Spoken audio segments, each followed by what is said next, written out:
Hey guys, welcome to the Massive Iron Channel, TigerFitness.com. You can see Becky, my beautiful fiance, just got finished hammering out some 27.5-inch overhead presses. Here I am doing 90s for reps on my left-hand side with my left arm, my weak side. We are doing a quick shoulder and tricep workout. I'm going to start out with seated single arm overhead presses. I'm doing the single arms today because Becky was using the other dumbbell and I didn't want to break up both dumbbells, steal her dumbbell, and I also didn't want to load plates on the other dumbbell because it's a real pain in the booty with those spin locks. So I just decided to do single arm overheads, and we would switch off. I do left, she do left, I do right, she do right, and we just did 3 sets apiece. Here she is trying to do right hand side, but she realized it was too heavy. You can see right here my right hand side is much easier, much better balance. Even after all these years, I have a side that's a little bit, I still favor one side. You can see the reps look easy and smooth, powerful, much better than compared to my other side. Here Becky is using that wimpy ass weight. She actually burned herself out with a couple sets of 27.5. So she did a little bit of drop set and cut her some slack here because she hadn't worked shoulders at all in about 6 weeks, 4 weeks or whatever since our move. Now here is the bulldozer lateral. Becky's trying it. We're still working on form with her. It's a little bit different as you bring the dumbbell to your opposite leg, hold it into place, and then use a little bit of momentum to swing it up.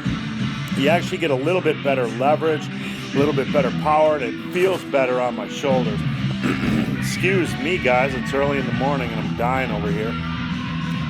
And here she is switching arms. Again, a bulldozer lateral is a little bit different than a regular lateral. It's a lift I created, a variation I created. You bring it to your opposite hip, hold it in place for a split second, and then you just explode it up. Again, you're going to get a better feel. You're going to get better leverages. It's not going to strain your shoulder as much, more power, and I feel a better overall movement. Yeah, look at that Hulk up. Whoa, what is that down there? For some reason, I didn't get a bulldozer set here. Here's me doing close grip bench presses after my laterals. You can see my wrists are over my elbows on close grips, guys. This is what you want. You don't want to do the bodybuilding style where your wrists are well inside your elbows. That will strain your wrists. That will put more strain on your shoulders. It'll weaken the movement, and it's going to be less effective overall. It's a more dangerous movement, and it simply doesn't allow you to use as much weight. Here Becky is using an easy bar just because we didn't want to switch setups. And you can't really tell right here, but she couldn't get it into place, so I was moving the camera around to help her out a bit. But she's just doing an easy setup. Yes, her wrists are inside of her elbows, but she's not using that much weight.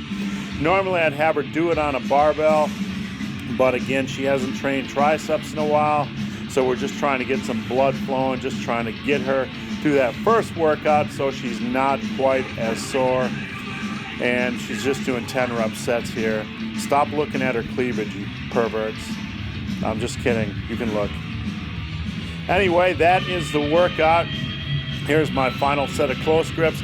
I was just doing 185s for 10s, no slingshot. Again, it's been a while since I performed this movement, so I'm just getting in here, hammering out some rep work. I think I did 3, 4, or 5 sets of 10. I can't really remember.